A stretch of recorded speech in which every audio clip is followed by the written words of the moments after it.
everybody, and welcome to Against the Fence. This is the place to be if you're obsessed and passionate about the UFC. And today we are joined by a very special guest in Chris Curtis. And what's his record, Si? There's only one Chris Curtis. That's it. There is only one Chris Curtis. He's got a professional record of 29 wins and 9 losses. He's currently 3-1 in the UFC, and he trains out of Extreme Couture MMA in Las Vegas. Chris, how we doing, man? I'm good, man. I'm enjoying life besides being sick. Like you said, man. You've had 2 weeks off. Post-COVID, you forget that like colds are real. I'm just like, oh shit, I have a cold. Like, all right, let's I'm guessing you got quite a good immune system like me then. You're only ill like once a week. I'm not used to getting colds. And then I'm like, you're used to getting like either COVID or nothing. And I'm like, oh, I have a cold. Like, so now I'm just being sad at home. Oh, man, that's good to hear. What's your remedies? Do you have any sort of like, remedies to help you get better? I mean, some people put mustard in their socks. And what you got going on? I got some pho, and this is the bone broth. Bone broth noodles. I can fix everything. Yeah, put some chili in it as well. You gotta get some spice and scratch the back of the throat. There's a little chili seasoning in there. Like, yeah. Not just good in the Octagon, he's also good in the kitchen. Exactly. That's what we like. That's what Ladies, we like. take note. Now, Chris, we met. For those who don't know, we met you, Chris, 2 weeks ago, right before the UFC London weigh-ins, didn't we? And what was... was it 2 weeks ago already? About 2 weeks ago. Wow. Yeah. And what was surprised us when meeting you is that you actually knew who we were, which is kind of weird. I follow the channel, which is funny. So I was like, oh, hey, I know you guys. I know. And I'd completely forgotten about that comment that you made on our channel. I'd completely forgot at the time, so it really threw me off by surprise. Obviously, at the moment, it was just completely gas. Like Chris Curtis commented, and it's like, yeah, that's not Chris Curtis. That's probably No, it's me. I hang out in comment sections, so I have a lot of free time. I mean, that kind of leads me on to my first question. Really, how often do you search yourself on YouTube? Not as much as I used to, but it comes up like. So the algorithm is funny. All right. Because once you search yourself, like it's just all MMA stuff. So around fight week, like you can't really search yourself or anything because it all pops up. So I made the mistake of I don't know what I was looking for one of my old fights. And then the fight week predictions come up. And so then from there, you're like, oh my God. You go down the rabbit hole, being in there for 2 hours, being mad at people. Like, That's brilliant. That's brilliant. You can't go down that rabbit hole. I've learned like that fight week, just leave it alone, man. That rabbit holes are dark, deep. They are. You just go from reel to reel to reel, from YouTube short to short to short. And then it gets rough pretty fast. Yeah, before you know it, it's like, what's the time? I need to put some food in my body. I'd say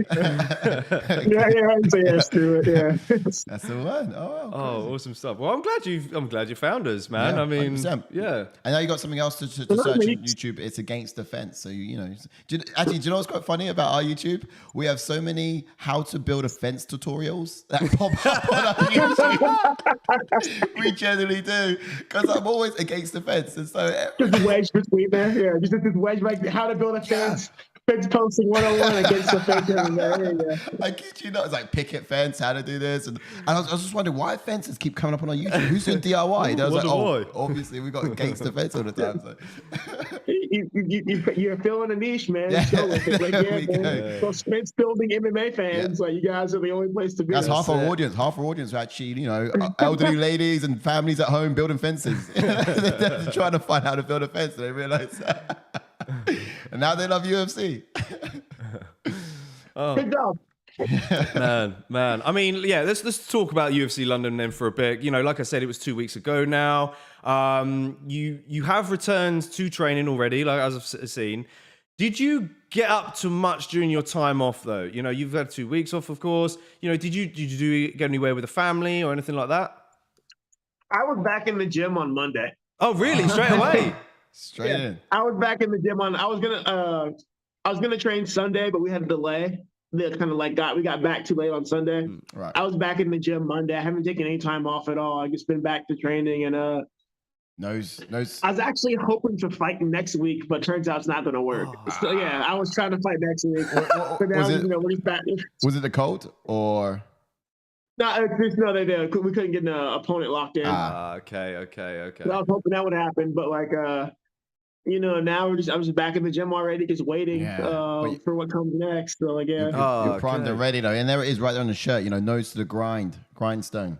Yeah, that's it. Straight on the grind. Yeah, it's that's my thing. Like I don't know what else I do with my free time, so just grind and grind some more. At this point, is it a case of just getting a fight, or was there anyone particular that you had in mind that you would have really liked to have happened in the next couple of weeks? I just want to fight right now. Like that fight with Jack left a bad taste in my mouth. So like, I just need to go fight somebody. It left a real bad taste in my mouth. So I just need to go fight somebody. I hear ya. Yeah. I hear ya. I mean, I guess we could talk about that Jack Hermansson fight. I mean, it was quite frustrating, watching it. Well, especially for us, of course, cheering you on, as trying not to be as a biased channel as possible, which was really hard at the same time. And and you were frustrated, with the fact that Jack wasn't really engaging as much as you hoped, and your emotions were running high after that fight. You did apologize to Jack at the hotel. You took a photo with him. Tell us how that came about. Did you come away from the arena knowing that you kind of may have acted a little bit out of character? What did you say? How did you approach him? It's not so much out of character. I'm an emotional dude, so like I'm a human. I get mad. I get pissed off. And people are like, "Oh, it's bad sportsmanship." I'm like, "Sir, I'm in a job where another man's trying to separate my consciousness from my reality. I'm not super worried about sportsmanship, honestly. It's not. I didn't stab the guy, so like, I'm being a good sport. Like, it's fine." But, that makes me laugh. I get mad about that. I'm like, guys, like, I mean, it's okay. If you're a fan's perspective, you've got to kind of understand that if you're Chris Curtis, your way to win is to knock the guy out, and if that's not materializing, it's frustrating, right? It's not even so much as that. I've lost before. For this fight, I've had 8 losses. Like I've lost before. I'll lose. I've lost before. I'll lose again. No one likes to lose, but I accept a loss in a fight. I'm like, bro, on 2 weeks' notice, you're going to be out of a fight, right? So I step up on 2 weeks' notice. I have a week of training. All of my coaches are gone. So the 1 week of training I had no coaches in town. They were all in New York for the UFC. So they get back that Monday, and we fly out that day. So they get back. Actually, my coaches, I never saw my coaches before London because they flew from New York to London. So you saw them when they got your wheels down over here. I met them in London. So like my coaches are gone. Pain in the ass, number 1. Pain in the ass, number 2. All of my training partners had just fought. Oh, yes. Strickland just fought, so he's out. Brad Tavares just fought, he's out. Puna just fought, he's out. Just like a list of like every middleweight and welterweight we're going. So that sucked. Like everybody was gone. My last sparring rounds were against Mads Burnell, who's like a 55er. Oh. Right. A 5'8", 55, 5'7", 55er, or maybe a 45. I don't know. But last sparring rounds were against Mads. So I'm like, okay, whatever. Like, don't care. Like, nobody that size to do for the week. Whatever, fine. Then I fly all the way to London. And I'm just like, you know what, man? It's fine. I have seen Jack fight. I'm just like, bro, it's the guy who likes to scrap. I'm like, screw it. This is all against me, but we'll just go out here. We're in the fucking O2 Arena. Let's just go scrap and put on a show. And then I have to chase you around for 15 minutes. I'm just like, you know what, man? Like, there's a lot of frustration besides that. I'm just like, this is the most bullshit thing I've ever had to deal with, and I was just furious about it. But I get. I talked to him in the hotel after. Yeah, it's fine. Yeah, and that conversation went quite smoothly, I guess. I mean, when you're out there under the lights, you're just trying to sell entertainment for you. You wanted something entertaining. You didn't want to turn be chasing. You wanted to be standing and banging, which would have played massively into your hands. But I just wanted to fight, man. I just wanted like it was like we're in the O. For me, I've always wanted to fight in the O2. Yeah. And I'm just like I never wanted to put on a boring fight in the O2 Arena, and I'm just like, come on, man. Yeah. I know. Especially after the March card, where it's it's oh my god, it kills me. And like, honestly, I love the hunger you have just to go out and get after it. That's awesome. And just to see it from a fighter, because some fighters, it is a bit more like the long game, wrestle for a bit, and it's okay, it's acceptable. But we're talking about what's more exciting here, and you certainly got that mentality to bring the excitement. And that's this fight taught me. It's the first time I'm realizing that I fought most of my career like wanting to perform. Like I want to put on good fights.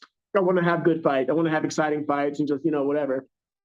And this fight kind of showed me that once you get towards that top level, a lot of guys aren't like you lose the will to perform and you just want to win. And you see guys talk about how like Izzy went from fighting the way he did to fighting how he does now and how it happens so much. Because at this level, it becomes more about the win than the performance. And like I'm starting to like, this is my first real exposure to that. And I'm just like, okay, so maybe like I need to change the way I think in order to get that next step, because you got guys who are at this level, they want to protect their ranking and everything else over all else. So I'm somebody who wants to go perform. And now this is my first taste of like, hey man, like, I'm not here for that. And I'm like, okay, so it's an interesting thing to think about, but moving forward, I'm aware of that now. Yeah, money talks chess at matches. the end of the day, really, and it. It is. Yeah, that's a big thing. Is like people want that check and they want to protect that ranking. So I'm like, oh, okay, so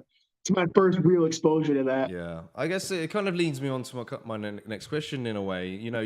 You've spoken about tasting defeat in the past, and you said that before that you just kind of love to fight and you're focused on making as much money as you can. Normally a fighter goes back to the drawing board and tries to fix what went wrong. Is there anything that you want to sort of suddenly work on in training that sort of might be, what might that be?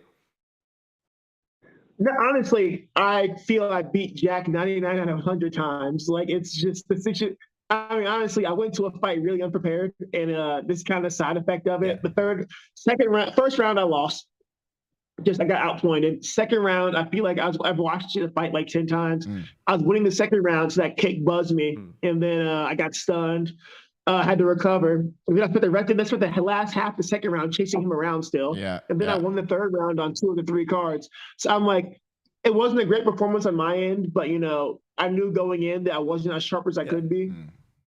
I don't think I need to change anything. Like more so mindset wise, I gave his wrestling a little bit too much respect.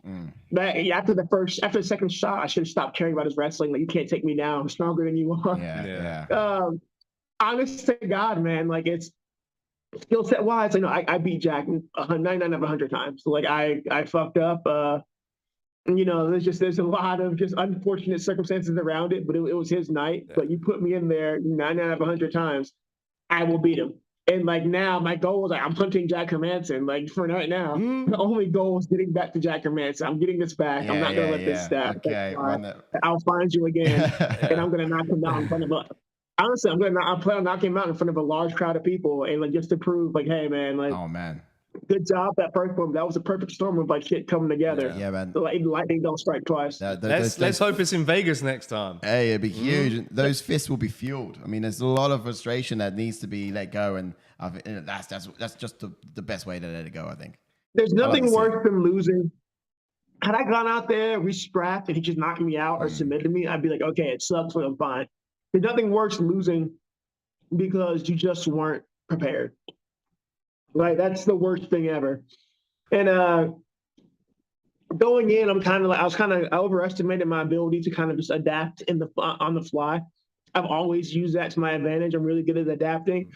And that was the one that fight was, I couldn't adapt. I couldn't figure it out. And I was a little bit behind the 8 ball because it wasn't sharp and it cost me, but I will find Jack again. I promise. I love to see it. Don't go anywhere, Jack. Yeah. And we'll be there. We'll be there in the crowd singing "There's Only One." Chris Curtis, as always. We're gonna do it. Yeah, you know it. Oh, I can't wait. I'm telling you. Oh, yeah, fucking Jack Hermanson. All right. But I mean, I guess, is it too early to then ask, when you will be back in the cage? Because I mean, you kind of like to stay active anyway. You did mention earlier that you were hoping to get onto a card, but it kind of fell through. But do you have like a bit of a time frame, or or who it could be? It looks like the way, because like they book stuff pretty far out, so it looks like maybe October. Okay. November was what it's looking like. Everything right now was booked up unless somebody falls off. And I hop on a short notice one. But right now, everything's booked up. So maybe October, November. You excited to get another short notice one at this point? Or do you feel like, the last one was a little bit short notice for me. I'm going to try have something. Well, of course, ideally, but. 2 weeks isn't bad. Yep. I think it was, 2 weeks for me isn't really bad. I think it just sucked because it was 2 weeks directly after another fight. On top of having like the other, going across the world. So really I had a week because you're in England, you can't really train when you're in the hotel, whatever. Yeah. So I pretty much had a week of training to get ready for that across the world with no coaches. So I think maybe that was a step too far. All right, too many things. Yeah. But 2 weeks, man, doesn't bother me. I train 7 days a week, so I usually feel pretty ready and pretty good to go. So it's I would give me 3 weeks and I'll be happy. Okay. I'm totally down happy with 3 weeks. That's 4 weeks is my ideal camp. Yeah. Okay. For now, I guess we just got to keep our eyes out. Keep our eyes out on the Right. I'm watching every fight announcement. All right, how often does he pull it out? How often is he hurt? I'm scoping people. Something's got to come up. I reckon the guys in the chat, I think they're gonna probably notice these and start just atting you in the comments and Twitter. You've heard it. You know what to do. When you see an opening in a fight, at Chris Curtis. All the time. 7 days away. I'm not good behind a tree. All right. Well, we can't neglect That's the these meme. guys. That's the meme. That's the meme. Definitely. You had a pull out. Well, we can't neglect these guys. I guess we should got some move good on to fan some questions. fan questions. All right. Let's try and pick some good ones out. So we got one here by you read this one from out. Tommy, I'll yeah? pick the rest of them, yeah. Yeah. So first of all, we got this one here from Tommy. He's chiming in. He's saying, "Look, I can see that you spar a street fighter in the gym who actually thought he could beat you. How many people come in to fight you after talking trash online, and does this happen with Strickland also?" Great question. Okay, so I'd never seen that guy before until he showed up. That actually happened about 3 months ago. Yeah. Maybe 4 months ago. Because in that video, I had a broken hand because I broke my wrist in the Dreskus fight. But that guy just showed up and he's just talking about he's gonna kick people's asses and blah blah blah. And I'm like, all right, man, I'll do it because everybody else wanted it. And I'm just I'll do it so this guy doesn't die. But I've never actually had anyone talk shit online and show up to a gym. I've always invited people. I'm like, hey man, Tuesday, Thursday, 3:30, gladly come in, but no one's ever taken me up on it. I don't think anyone's ever taken Sean up on it because he's actually he will generally murder you. So no one's talked shit online and coming for Sean as far as I know. Yeah. But what has happened is you get young guys who don't know who think. So you got to be kind of cocky to be a fighter, right? Right. And you get younger guys I don't think he's that good. There's this one kid who was talking, and Sean hits Luke Rockhold, mind you. This kid's I would kick Luke Rockhold's ass. And Sean is what the fuck are you talking about? And I'm watching this and I'm like, what? Because Sean hates Luke Rockhold. So to see Sean defend Luke Rockhold, I'm like, it's not even about Luke Rockhold. It's about this kid thinking he's at this level. This kid's talking about amateur kid, kind of overweight. Talking about he could kick Luke Rockhold's ass. So Sean there's a video of it out there. Sean makes him put the gloves on and just beats the kid to submission in 40 seconds. And the kid just on the ground, just cowering. It's Sean beats the dog shit out of him. I've never seen anyone come in off the street online, but there have been people who have indirectly challenged Sean. And he has no mercy and he's just beat them senseless. It's mad because I see it a lot. Paddy Pimblett gets it a lot, and he always posts the gym location on just where to, because he will generally do it as well. And the fact is, I'm waiting for the day someone turns up, but no one turns up. I have sent gym address and times to many people. Bro, just show up. It's fine. It's totally fine. It's no one's gonna jump you. It's not gonna be weird. We'll be friends. It'll be fine. I'm gonna I'm gonna change your life. If people want to take me up. People legitimately, and your face. Change your face, but most of your life. I'm going to change your life. You're going to be different after this, but it'll be beautiful. It'll be different. No one has ever showed up. That's class. Oh man, that's crazy. Let's see what other questions we got coming through. Got this one. Nick, Uncle C33 in the chat. So he says, to piggyback off of the fight games question, do you spar with people who are respectful about it and as a fan, or just want to experience it once? Ooh, so. I've never done it, but I've had people message me like, hey, man, I'm not trying to challenge you. I'm just a fan. I want to try it out. I'm like, yeah, man, like, show up. Like, bro, like, let me know in advance so, like, you don't end up going with somebody who, like, you shouldn't be going with. But I'll definitely fuck around with people. Like, it's because, I mean, fighting, especially MMA, is something I think everyone wants to do, especially every guy. Like, every guy wants to fight. Like, every guy has, like, dreamed about fighting and being, like, the most kick-ass dude ever. Like, everyone should know, like, how to fight, and everyone should be involved in some type of fight, and like not just like, oh, I punched a guy in high school and I was like at a bar. Like, no, every guy at least once should like put shit on, go into be locked into a cage and fight another human.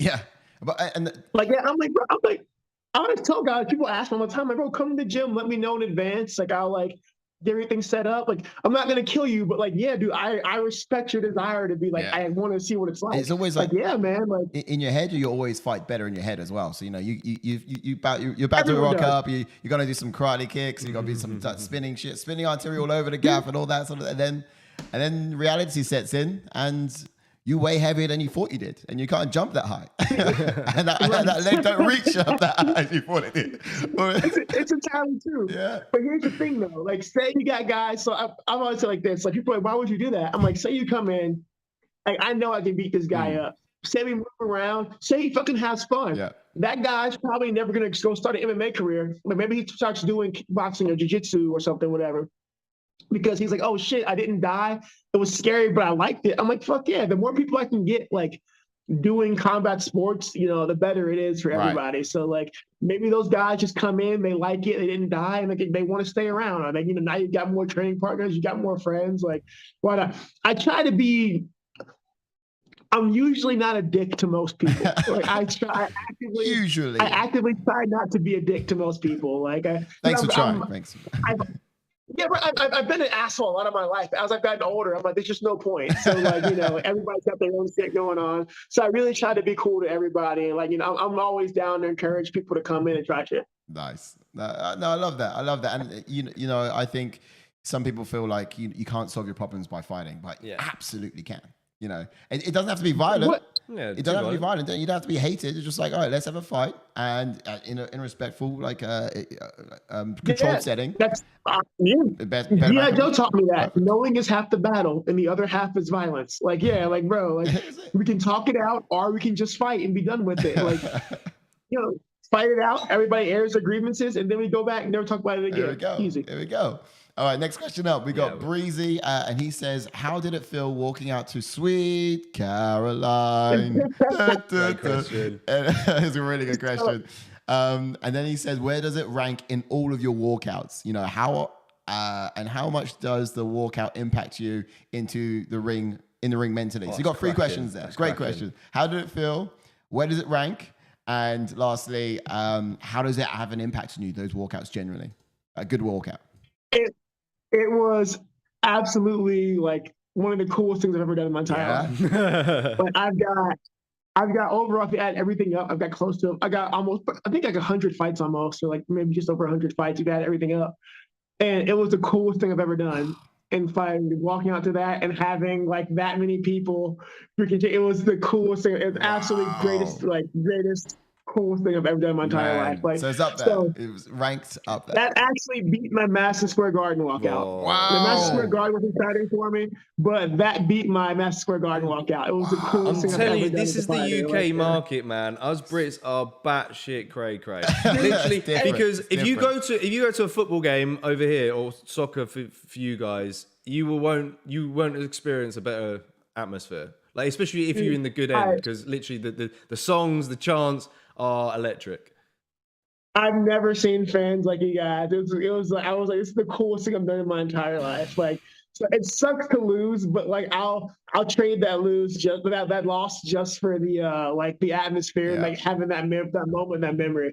Absolutely cool thing I've ever done. Nice, that's mad, that's insane. But on that, like, I think the walkout plays a big part for most people. Like, for me, Sweet Caroline's definitely not my first choice of song, but like, even stuff like that, it's just cool. It's, the energy from like the crowd and doing all of that. Like you're already in your own headspace walking out, but like the crowd like that and the singing and the cheer, it plays a big point in like, okay, like getting you in the moment. Like, man, we're here. Do you reckon we can? Like this is happening. Like I'm in a cage. It's a really, really big thing. Like I wish I could explain it. Do you reckon if you come back and fight in the UK again, we can pick your next walkout song? I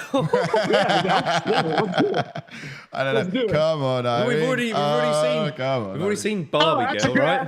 I would do it. That's a good one. What do you say? I don't know. I was going to say we've already had Barbie Girl, haven't we? Has anyone walked out of Barbie Girl? Oh no, Hey Mickey. That was it. Mickey Gold came out to Hey Mickey. Hey Mickey, you're so fine. Nah, we wouldn't do you. We wouldn't do you. We got good one. There's some good options in there. All right, so we got Skork 3. Another question here. And he says, or she says, do you have any pre-fight rituals or superstitions before you enter the octagon? The only really ritual I have, I recite a poem to myself before I go. Oh, wow. Oh, okay. Can we hear it? Before I walk out. Yeah, I recite before I walk out. And you always see me stop on the last step, and I say it again right there before I go in. And I picked up a few years ago. You ever see the movie The Grey with Liam Neeson with the wolves and shit? Yeah. I've seen it. The poem he says in that is the one that I always tell myself. And it's once more into the fray, into the last good fight I'll ever know. Live and die on this day, live and die on this day. And now ever since I saw that, like when that movie came out, I've said it to myself every fight. So I say it before I walk out, and I say it before I get in the cage, and like that's just my. That's like some like, Game of Thrones type. It is. Right there. I mean, especially in Liam Neeson's voice, it's once more into the fray. It makes anything sound good, and it's That I don't know why that poem speaks to me like so very much, and it's just. I got some teammates doing it now too, and it's like, yeah, man, it really just changes your mindset into like. No matter what happens, I'm in this moment, and like I'm doing this right now. And like I'm in this fight and in this moment. Like for me, that's what it does. That's powerful, man. Awesome. That is awesome. Another question here was from Waza. He says, "What's your dream fight?"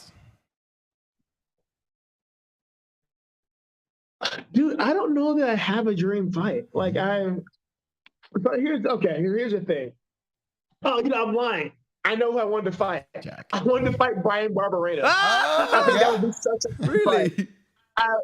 I really think that would be such a fun fight. Cool. Like, if I ever go back down to 170, I think that would be like the most fun. Just like you ever have somebody who's like, okay, I want to die here with you. It'd be Brian Barberena. And I'm like, all right, cool. I'll be like, we'll just both go out here. We'll do this. Somebody will maybe die. It'll be phenomenal. Like I thought that'd be such a fun fight. Oh man. Man. A good death is his own reward, sort of like battle. That kind of. That's one of those fights. It is. And that's one of those fights where I'd be like, bro, one of us will probably die. We both be fine with it. It's cool. Like, on the shield. It's a good way to go. It's fine.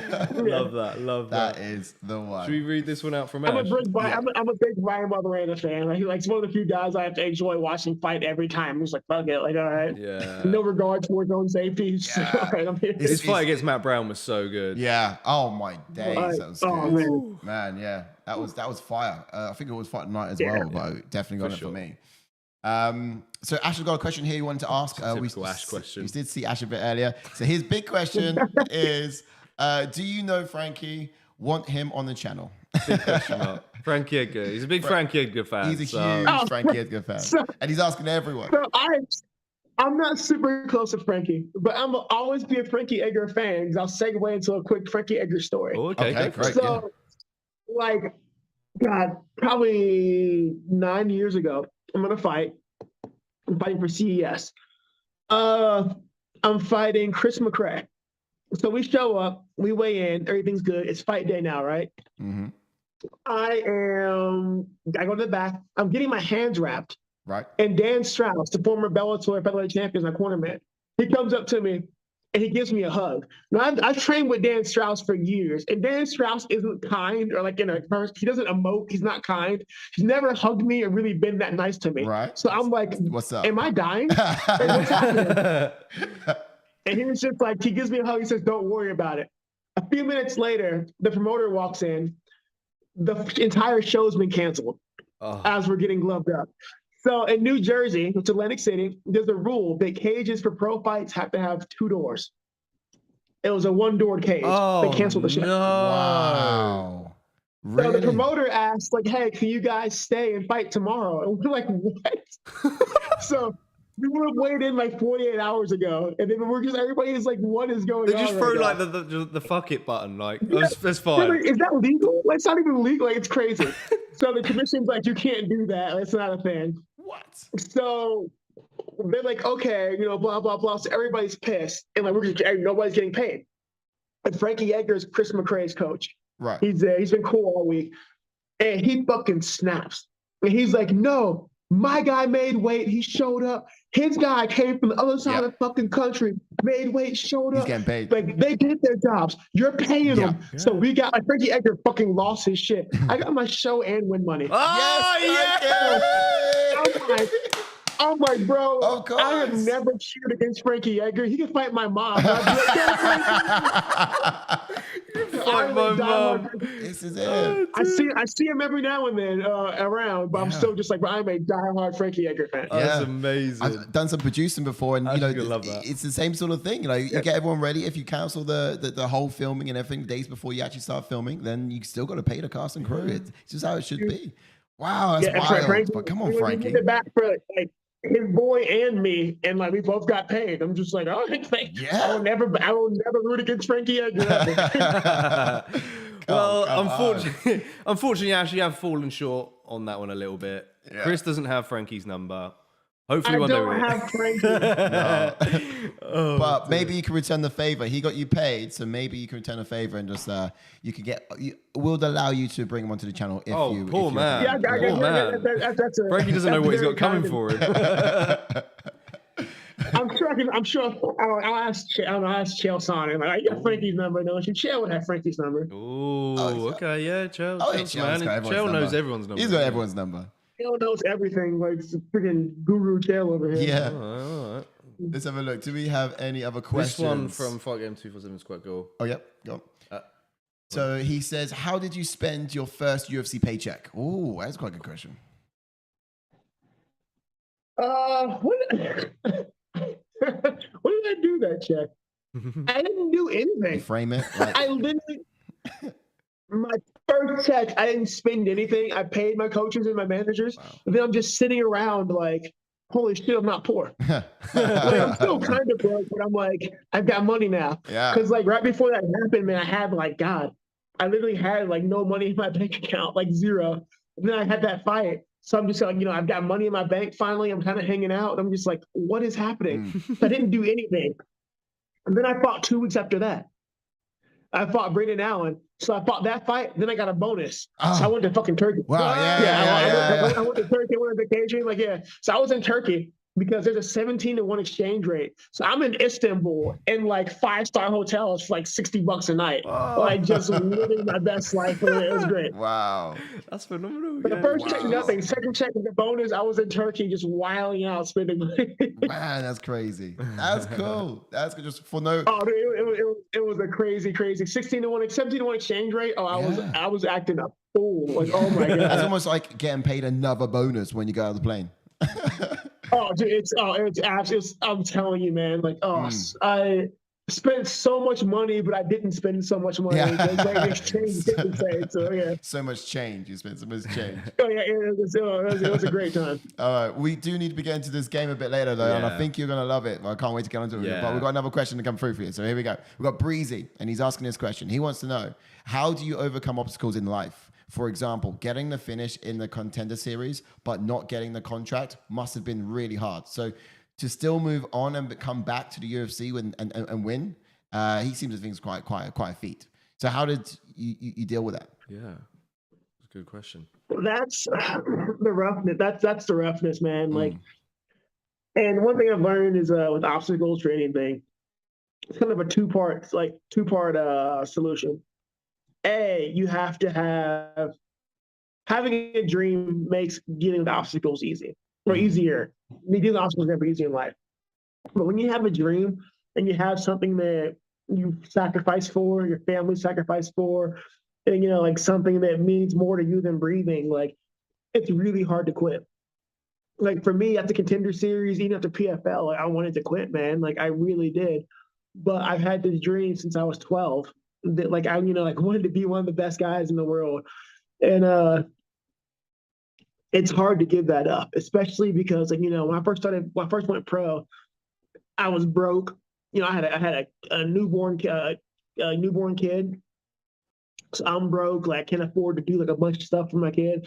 In his entire life, he's actually like watched me fight since he was 2 weeks old. 2 months old. My first fight. Maybe it was 2 weeks. 2 weeks old is my first fight. My first amateur fight. He's seen my career from day one, and he's seen the ups and downs, and he's had to sacrifice as much as anybody else. Like he did. His mother actually for like years took care of all the bills and everything because I was training full time and like fighting and like trying to make it. And then I was engaged once. My ex-fiance actually, once again, she stepped up because she saw the dream that I had. She saw my belief in it. And she really like took care of everything so I could fight and train and try to get to this position. So it's really, really hard to walk away when you have a dream, especially when you had a dream that other people have sacrificed for. Yeah, man. So it's easy to quit on yourself. Everyone's quit on themselves before, but like once you have that dream and other people have bought into that dream, it becomes really hard to quit. So at that point, I can't. Giving up on me is one thing, but I can't give up on the people that sacrificed to get me here. So just get up and you keep going. No, that's some cracking words of wisdom. So solid. It's It's a great question and a nice one to sort of wrap it up on. To be fair, honestly, that's some poignant truth in that. For real, man. For real. The ugly truth that no one talks about. Like, yeah, this is it. When you're that invested. So we've got some people here saying big respect. Yes, love that, Chris. What's up? HR's in the chats as well. HR. No, it's awesome. It's awesome. It's great to see these conversations come through. Great to see these chats come through. The questions have just been amazing, guys. Fantastic. It's amazing. And that's what this channel is all about. Really sort of bridging the gap between the fighters and the audience. These some great questions, right? Without stuff like this, like you just don't know. So like and people, right? It's anyone doing anything's interesting to people who aren't doing it. So like you want to know more, and there's stuff like that's just fun to talk about, like stories people don't know. So this is awesome. Yeah, sharing that wisdom as well, and that's always good. And once we do all this, we also like to play. We like to play a game afterwards. Let's go. Yeah. Right, okay. Now, all right. Sai's going to get it ready. I'm going to explain it to you. So this game is catered around you. Now, normally before we done a game which was UFC trivia, right? Our last guest, Mike Davis, wasn't that great at it, but that's not the reason why we binned it. It's not the reason why we binned it. I love Mike Davis, first of all. We picked the worst game for him. I know knowing Mike Davis, I know how this went. I mean, we had a good idea. We were, was going to do it to each guest and try and rack up a bit of a leaderboard, going and see who can answer the questions the quickest time. But because your nickname is the Action Man, we decided to play a game where you've got to guess the action men that we've provided. Yeah. Oh, let's go. Yeah. Let's go. Yeah. I'll see that's going to be here somewhere, too. All right. Carl Weathers better be on here. Carl Weathers better be on here. We'll have to see. We'll have to see. All right. So we're going to get over to the scenes, and then we'll be ready and primed for gaming. All right.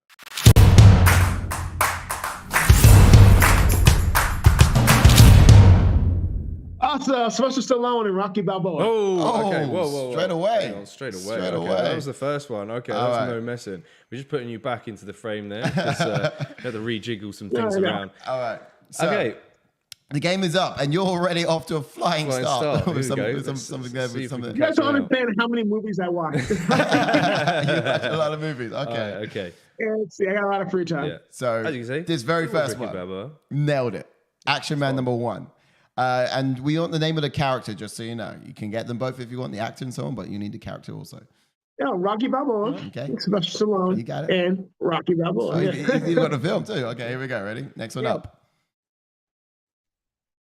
Arnold Schwarzenegger, T-800, Terminator 2. Oh, wow. Man, nailing it. Off to a flying start. Yeah. Okay. Look at this. I had to see the gun. I had to see the gun. Like, Yeah. I'll be back. Okay. All right, here we go. Next one up. Hopefully these do get a little bit harder. Get some hard ones in there. You ready? Who's this guy? Major Chip Hazard, Small Soldiers, Commando Elite. Reporting for duty, sir. Sir, yes, sir. Greatest line I've seen in a kid's movie. He's fighting Archer at the end. He's like, takes a knife out. He's like, let's see what your insides look like. Yes. I was a kid. And I was like, holy fuck.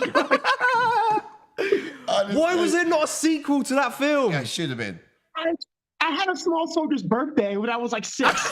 And Small Soldier's Fiend. It was great. Like, I love this movie. Mate, I wanted the figurine. My birthday's so coming bad. up, 19th of August. We're having a Small Soldiers Fiend's birthday. Okay. I don't know why there wasn't a sequel. It was the greatest travesty of all time. Wow. I know, right? It's the best thing on TV. And Tommy says the commander gave me nightmares as a kid.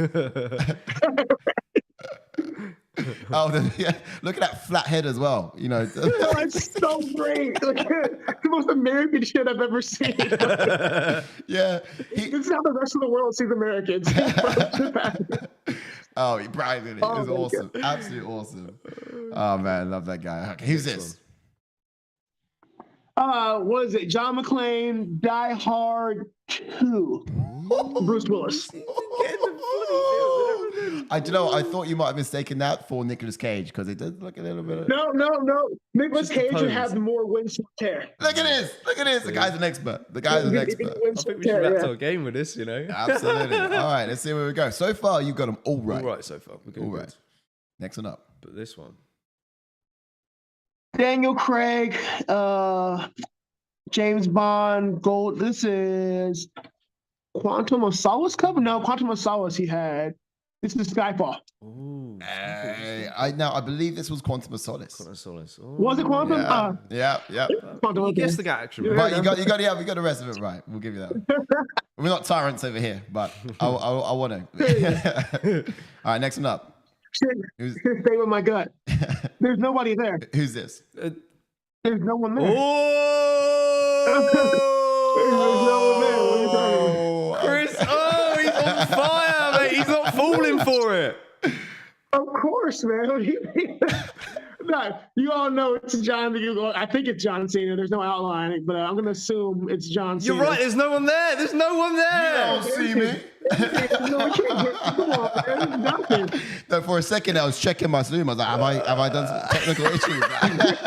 Yeah. I genuinely Tried to thought sell it. it wouldn't show it. You did well. Bruh, okay. Next one up. Here we go. It's a bit harder. Who's this? Is that Chris Evans, Steve Rogers, Captain America? Interesting. I can tell you the correct answer is Jack Reacher, Tom Cruise. Ooh. Man. That's a different one. It's dope. Did they de-age him? He looks so young, man. I know. Yeah.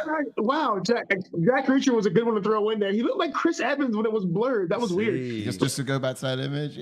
I see where you go. I see where you go. looks like Chris I can get Evans. that. Yeah. It's the He quiff, isn't becomes it? Chris Evans. That's so weird.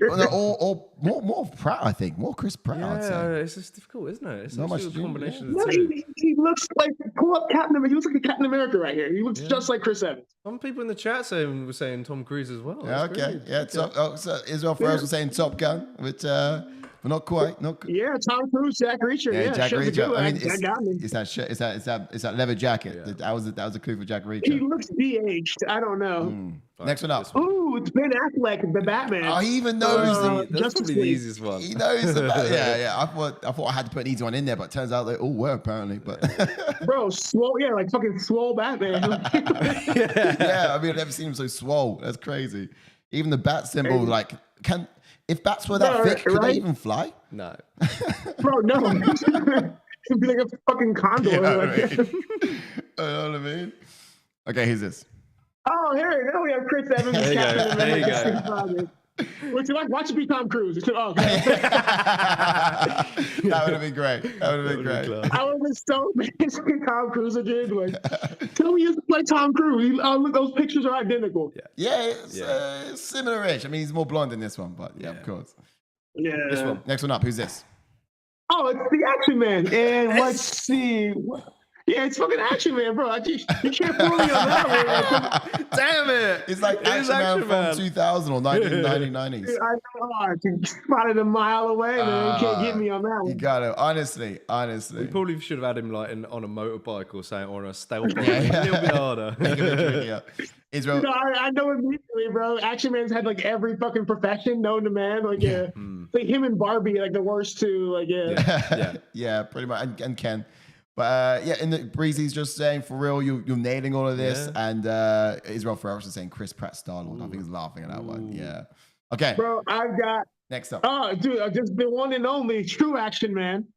Yeah, I mean, he's quite a good Action Man, to be fair, isn't he? He is.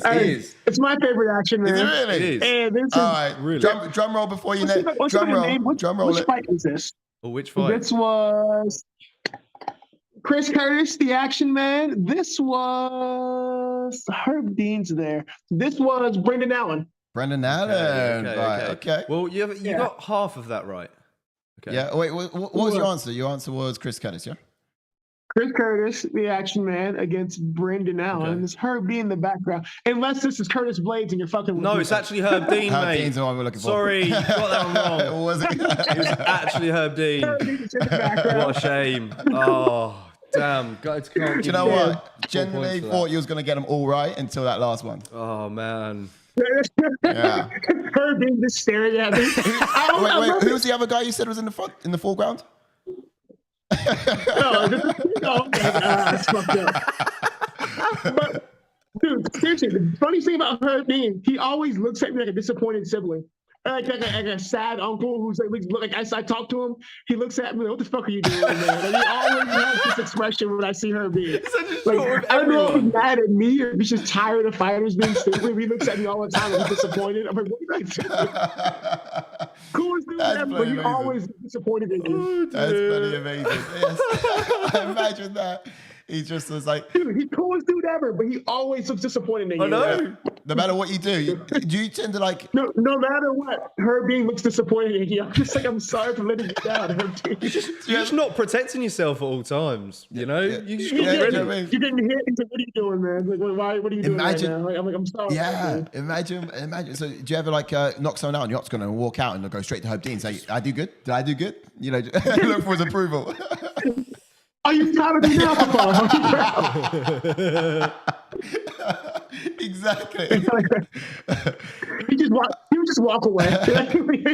Like, well, you got to come in the chokehold, just literally looking at Herb Dean, just like, I'm doing this for you, Papa. I'm doing this for you. See now, Father. Tell me how proud you are. There's Kung Fu Panda out there. Oh, bro, I can't. Oh man, that's so good. Oh, that was amazing. Fucking Herb Dean. I love that guy. That's so funny. All right, that was basically a wrap of the game. Solid. Quite all right, I missed one. Oh God. Yeah. I'm goddamn Jack Reacher. You guys could have picked. You know what? Had you picked Mission Impossible, it would have been an easy one. The Jack Reacher was a good curveball. Yeah.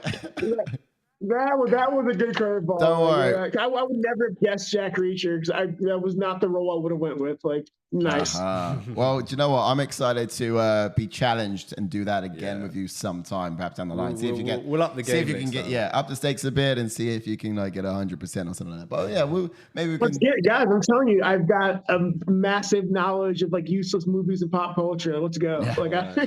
You and Mike Davis are pretty much the same then, because Mike Davis said he was, massive into the same movies film as well. But I reckon you guys would be great in like those sort of like when that section comes up in a pub quiz, like it's all over to you. Quiz. No, let's at some point, me and Mike Davis have to go head to head. Yeah, mate, let's make it happen. Make it happen. Hey. We might be on to something here. It'd be so game for that as well. There we go. My bad. Yeah. Zoom call. Got called. Oh, okay. I thought that was a little pause face you did after you said it. Like, you know what I mean? Okay. But look, Ash is in the chats. Make it happen. You know, he gets it for real. All right. Let's go back to the main screen. I'm in. Get Mike Davis in here. Let's do it. All right. Okay. Well, I can show my Mike Davis, where you at? You taking everything to work for, motherfucker? Yeah, Mike Davis. Everything I work for, motherfucker. Oh man, this has been so much fun. It really has. Did we have another question, or are we going on to wrap up? We did. Angus, our boy Angus is coming a little bit late. He was stuck at Birmingham. He had some issues in the airport. But his question, he just wants a quick question in. It's a typical Angus question. He's asked this kind of question before, but it's: would you rather fight one Israel Adesanya-sized duck or 50 duck-sized Israel Adesanyas?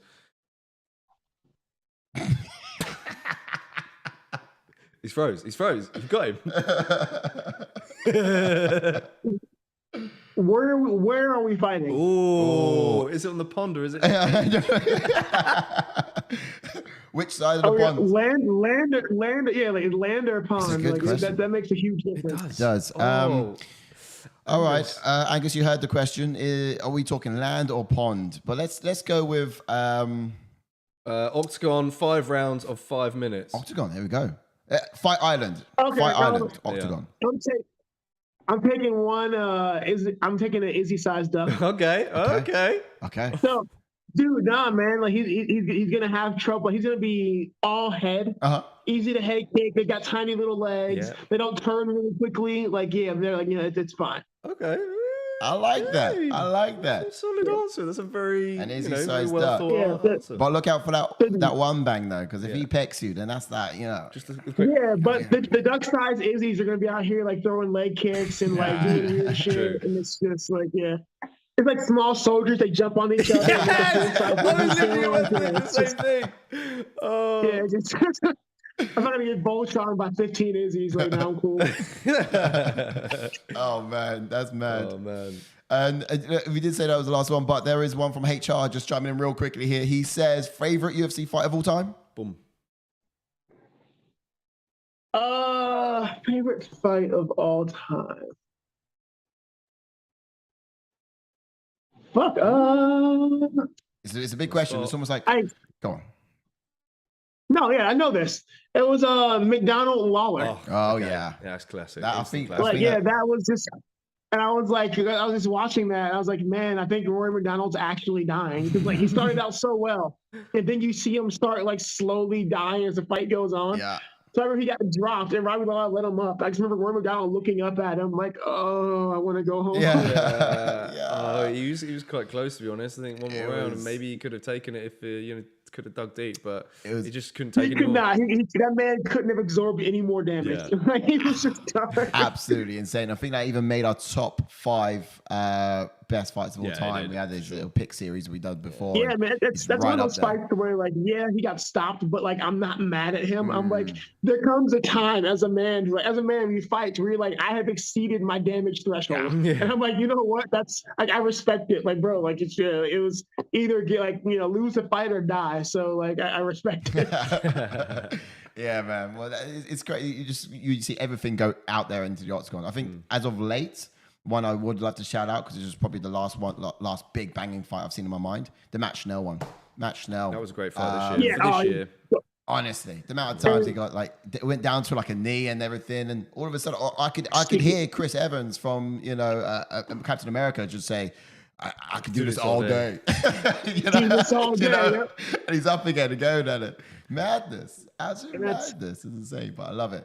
That's the generation of fighting that like I came up in. So like it's different than like, the mentality nowadays, but like I do still respect and enjoy those type of fights more. Yeah. Oh, absolutely. That's the one.